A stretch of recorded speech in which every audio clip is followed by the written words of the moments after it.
अस्सलामुअलैकुम सामीन। 11 रजबुल मुरज्जब है, 3 फरवरी है। ख़बर का उन्वान है मज़ाहिरुल उलूम सहारनपुर में अंजुमन तज़यीनुल कुरान का प्रोग्राम इख्तिताम पजीर। इसका आगाज़ मोहम्मद तहसीन कैरानवी की तिलावत और मोहम्मद अनस देहरादूनी की नात पाक से हुआ। इसकी सदारत इदारे के नायब नाजिम मुफ्ती मोहम्मद सालेह और इसकी निज़ामत मुफ्ती मोहम्मद शादाब गंगोही ने की। तखस्सुस फिल क़िराअत के 2 तलबा मौलवी मोहम्मद इस्लाम सहारनपुरी और मौलवी मोहम्मद साकिब अली तमिलनाडु ने क़िराअत सबा की तकमील भी इसी मजलिस में आखिरी सबक सुनाकर की, जो हम सब के लिए नेक फाल है। अहम शुरका में कारी मोहम्मद अम्मार, कारी मोहम्मद अनस, कारी मोहम्मद मुआद, मुफ्ती मोहम्मद असरार, मुफ्ती मोहम्मद असजद, मौलाना मोहम्मद सलीम वगैरह के नाम काबिल ज़िक्र हैं। इस प्रोग्राम को कामयाब बनाने में कारी मोहम्मद सलाहुद्दीन और कारी मसूद अहमद मज़ाहिरी फलाही सहारनपुरी का अहम किरदार।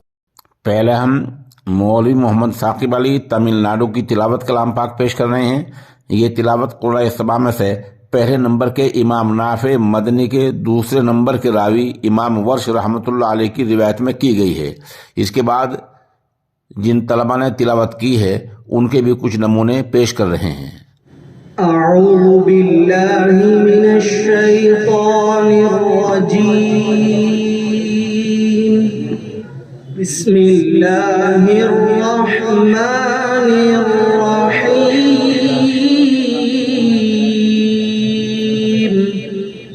मा कान अलन नबी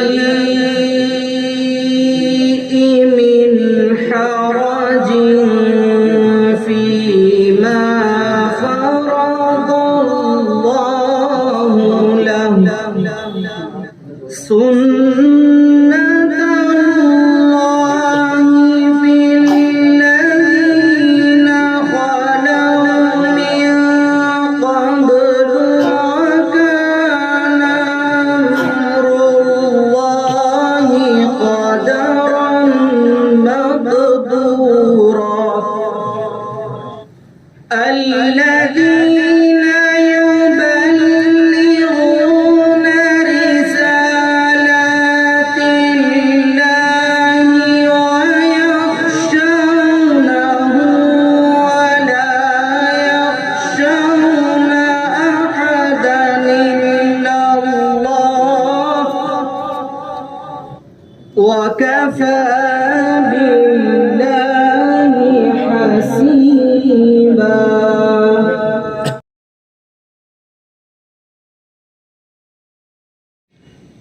أعوذ بالله من الشيطان الرجيم.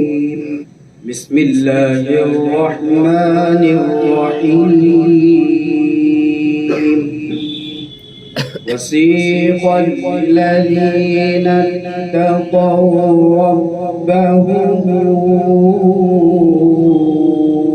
إلى الجنة زمرا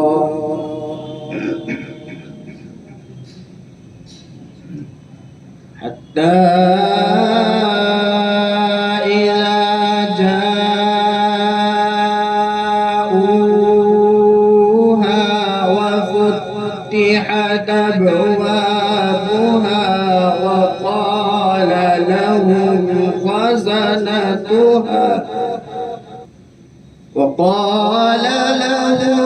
خزنتها سلام عليكم طبتم فادخلوها خالدين.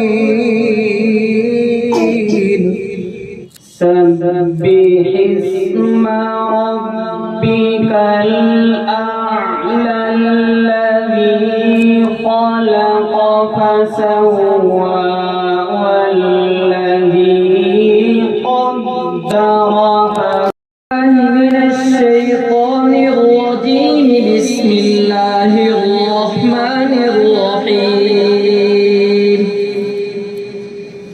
الرحمن علم القرآن خلق الإنسان علمه البيان الشمس والقمر بحسبان والنجم والشجر يسجدان أعوذ بالله من الشيطان الرجيم بسم الله الرحمن الرحيم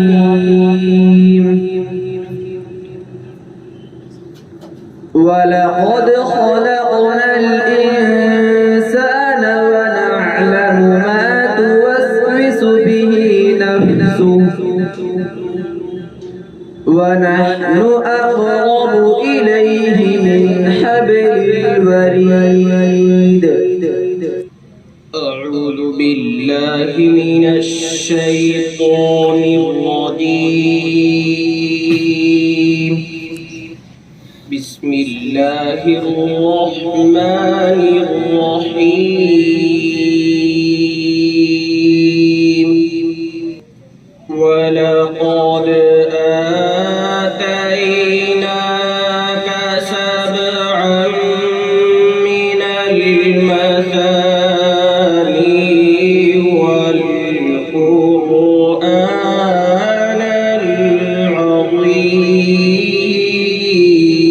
العظيم من الشيطان الرجيم بسم الله الرحمن الرحيم